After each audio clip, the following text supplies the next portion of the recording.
गुजरात में ground reality आपको दिखाना चाहते हैं। ग्राउंड पर हम गए हैं। पाटीदार नेता हार्दिक पटेल कभी 2 साल के लिए कांग्रेस की आंख का तारा थे, अब बीजेपी में हैं और कांग्रेस के खिलाफ बैटिंग कर रहे हैं। हार्दिक पटेल ये कहते हैं कि राहुल गांधी की भारत जोड़ो यात्रा का कोई मतलब नहीं, क्योंकि राहुल गांधी के पास कोई विजन नहीं, ना कांग्रेस को लेकर ना देश को लेकर। वीरमगाम सीट हार्दिक पटेल कैंपेन पर निकले थे और इसी दौरान उन्होंने बात की है।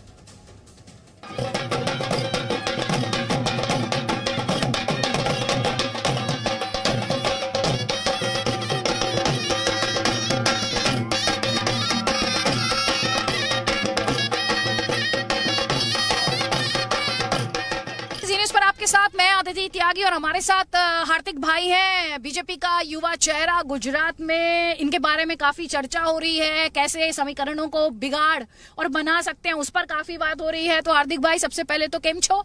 एकदम मजामा। तमे केम छो? मजामा। हाँ, यस। अभी सीट पर कितना मजामा, कितना जो आप जहाँ से आपकी कॉन्स्टिट्यूएंसी जिससे आप चुनाव लड़ रहे हैं इस वक्त, बीरमगाम, वहां पर कांग्रेस प्रत्याशी पिछले 10 साल से काफी कॉन्फिडेंट वो लग रहे हैं। आपको कहां से कॉन्फिडेंस मिल रहा है? नहीं, बिल्कुल अच्छी सीट है, ऐसी कोई दिक्कत नहीं है। पिछले 5 महीनों से इस सीट पर पूरी जमीनी हकीकत को समझे हैं और लोगों तक पहुंचे हैं और ऐसे ही चुनाव लड़ने के लिए नहीं आए। पिछले 5 महीनों से जमीनी काम कर रहे हैं, चाहे मेडिकल कैंप की बात हो, चाहे ग्राउंड लेवल पे छोटे बच्चों को एजुकेशन में मदद करने की बात हो। लंपी वायरस जब हुआ तो कई गौ माताओं को हमने यहाँ लंपी वायरस की रसी यानी कि डोज दिए, तो गजब की बात है कि एक भी गाय हमारे यहाँ मृत्यु नहीं हुई उसकी। तो यहाँ पर लोगों का भरोसा निश्चित रूप से बीजेपी के साथ है और नौजवान हूँ तो उसका फायदा भी मुझे मिल रहा है कि लोगों को ये लगता है कि नौजवान पूरी ताकत से लड़ेंगे और मैं लड़ूंगा भी। और पूरे गुजरात में भी नरेंद्र भाई मोदी और भारतीय जनता पार्टी पर लोगों को भरोसा बढ़ा है, तो निश्चित रूप से इस सीट को तो जीतेंगे ही, लेकिन गुजरात में 150 सीटों के साथ सरकार बनाएंगे। आपकी पुरानी पार्टी, आपका ही स्टेटमेंट था, 2 साल में आप समझ गए थे अपनी पुरानी पार्टी को, क्या समझा था? जो पार्टी गुजरात की अस्मिता और गौरव के खिलाफ काम करती हो, जो कांग्रेस लगातार गुजरात की गौरव और अस्मिता को नुकसान करने का काम करती हो, तो निश्चित रूप से ऐसी पार्टी के साथ रहना किसी के लिए अच्छा नहीं था।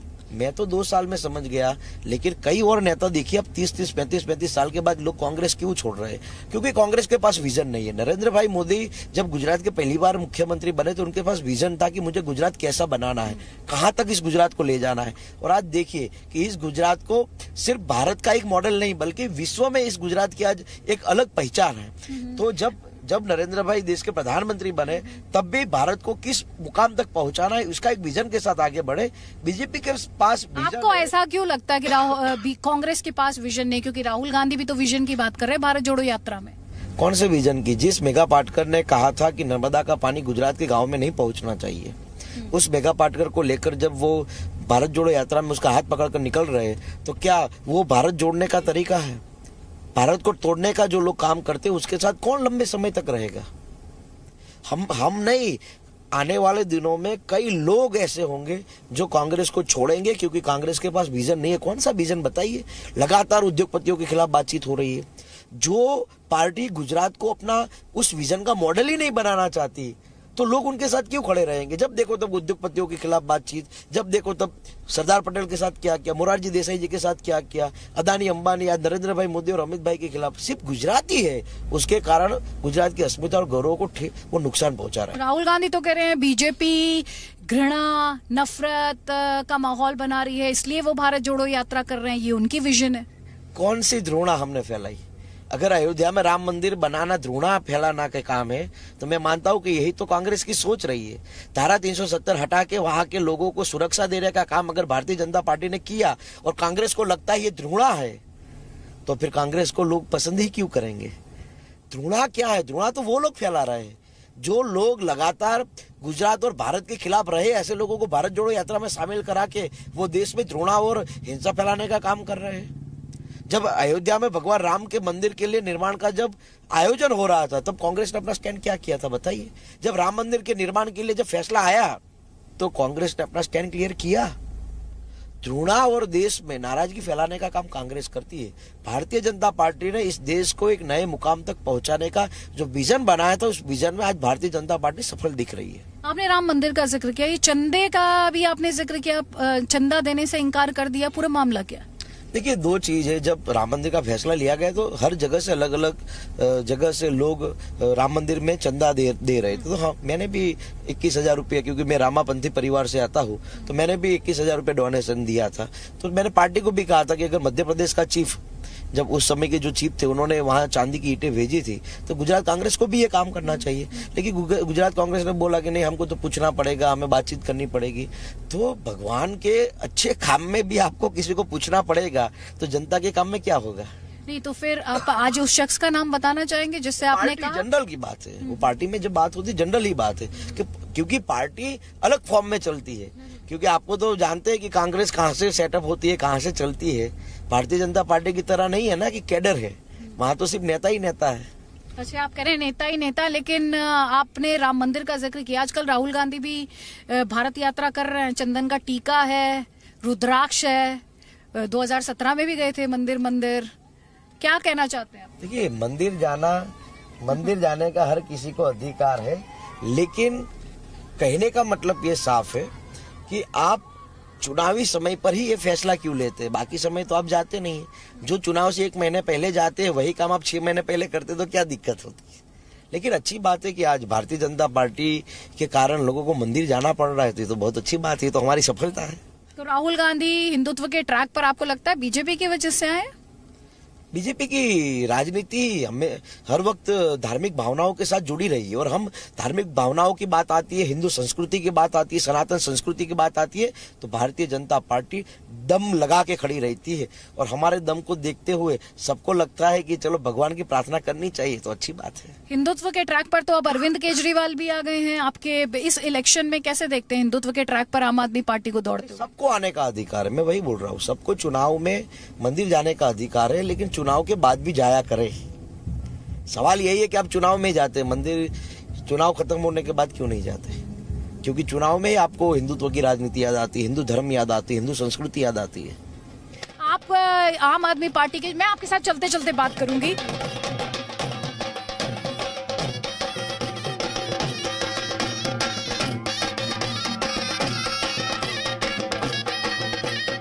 तो हार्दिक भाई, आप यहाँ पर लोगों से अपील करने के लिए आए हुए हैं। इन लोगों के बीच आकर आपकी प्रायोरिटी सबसे ज्यादा क्या है? लोगों का प्यार है, उत्साह है, और हर गांव में एक हमारी गुजराती संस्कृति होती है कि जब गांव में जाते हैं तो इसको हम कुंवासी बोलते हैं। कुंवासी का मतलब होता है कन्या। तो ये कन्या जो होती है हम लोगों को तिलक लगाती है और गांव में स्वागत करती है। तो ये हमारी सब बहनें हैं, छोटी छोटी,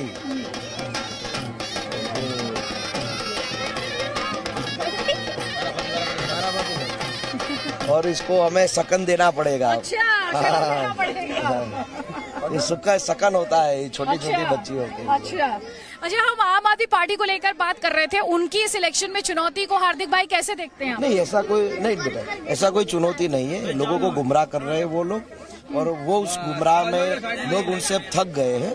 अब ऐसा नहीं है कि अब उनके साथ लोग रहेंगे, क्योंकि उन्होंने तो कहा था कि हम ब्रह्मा विष्णु महेश को भगवान नहीं मानते। जो लोग ब्रह्मा विष्णु महेश को भगवान नहीं मानते, उन लोगों को लोग क्यों पसंद करेंगे? और ये देखिए, हमारे तो हर संस्कृति में छोटी छोटी बच्चियां जो होती है वो धार्मिक मुद्दों के साथ जुड़ी रहती है। उन्होंने तो नोटों पर भी लक्ष्मी गणेश जी की तस्वीर की बात की है। आप इस प्रपोजल को कैसे देखते हैं कि युवा नेता होने के नाते, क्योंकि आपने बार बार हिंदू संस्कृति का जिक्र किया? क्यों पंजाब चुनाव में उनको ये याद नहीं आया था? तब नोटों पे गणेश जी की मूर्ति लगाने का गुजरात चुनाव में याद आया। AIM आरोप ये लग रहे हैं कि बीजेपी की मदद करने के लिए आए हैं असदुद्दीन ओवैसी। पता नहीं, जिनको डर लगता है वो लोग ये मानते हैं कि ये लोग उनको मदद कर रहे हैं। भारतीय जनता पार्टी तो खुद के दम पे चुनाव लड़ती है और जीतती है। लेकिन आरोप विरोधी आपके यही आरोप लगाते हैं कि आप जब फंसने लगते हैं तो असदुद्दीन ओवैसी को मैदान में उतार देते हैं और वो ध्रुवीकरण करते हैं। तो फिर हम पूरे गुजरात में उनको उतार देते हैं, वो सिर्फ 15 सीट पे ही क्यों उतरे हैं? तो यहाँ पर आप देख रहे हैं बीजेपी का युवा चेहरा हार्दिक पटेल मंदिर में गए हैं दर्शन करने के लिए, और हम यहाँ पर मौजूद हैं उनकी कॉन्स्टिट्यूएंसी विरमगाम, जहाँ पर उन्हें लेकर किस तरह की एक्साइटमेंट है, और वो अपना जो चुनाव प्रचार है वो हर गांव में जा रहे हैं, और यहाँ पर भगवान का आशीर्वाद भी उन्होंने लिया। हमने देखा बुलडोजर का बड़ा जिक्र हुआ, बुलडोजर दिखाई दिया आपकी कॉन्स्टिट्यूएंसी में, और उत्तर प्रदेश के मुख्यमंत्री योगी आदित्यनाथ वो भी खूब गरजे। नहीं, अच्छा है ना कि अगर लोगों को एक उत्साह प्यार है बुलडोजर को लेकर, और जब उत्तर प्रदेश के लोकप्रिय मुख्यमंत्री जब मेरे विरमगांव में आते हैं और इसी बुलडोजर से अगर मेरे विरमगांव में कुछ अच्छा हो सकता है तो यहाँ भी बुलडोजर चलेंगे। तो किसके क्या अच्छा होने की उम्मीद आपको उस बुलडोजर से है हार्दिक भाई? नहीं, स्वाभाविक है, लोगों का उत्साह और प्यार है, तो मैं चाहता हूँ कि आने वाले दिनों में अगर मेरे विरमगांव के डेवलपमेंट और विकास के लिए अगर बुलडोजर भी चलाने पड़ेंगे तो हम चलाएंगे। अच्छा, आप के जो विरोधी हैं, कांग्रेस पार्टी तो आपको गद्दार कह रही है और गद्दारों की लिस्ट में पार्टी ने डाला है, उससे कांग्रेस पार्टी से क्या कहना चाहेंगे? कांग्रेस कुछ गद्दार है इस गुजरात के लिए, तो कांग्रेस ने इस गुजरात की गौरव और अस्मिता के खिलाफ काम किया है, तो कांग्रेस तो गुजरात के खिलाफ रही है और इसीलिए तो गुजरात की जनता उनको सत्ता नहीं देती। हम तो 8 तारीख को चुनाव आएगा तो पता चल जाएगा। अच्छा, ये भी कह रहे हैं कि आप पर इतने केसेस लग गए थे तो आपने केसेस से पीछा छुड़ाने के लिए ये बीजेपी का दामन थाम लिया। आज भी मुझ पर केस है, अगर मैं ज्वाइन हो जाता तो हट जाते ना, केस तो आज भी है, लेकिन कांग्रेस के पास कोई विजन नहीं है, इसलिए ऐसी उलट-फुलट बातें करके लोगों को गुमराह करती है।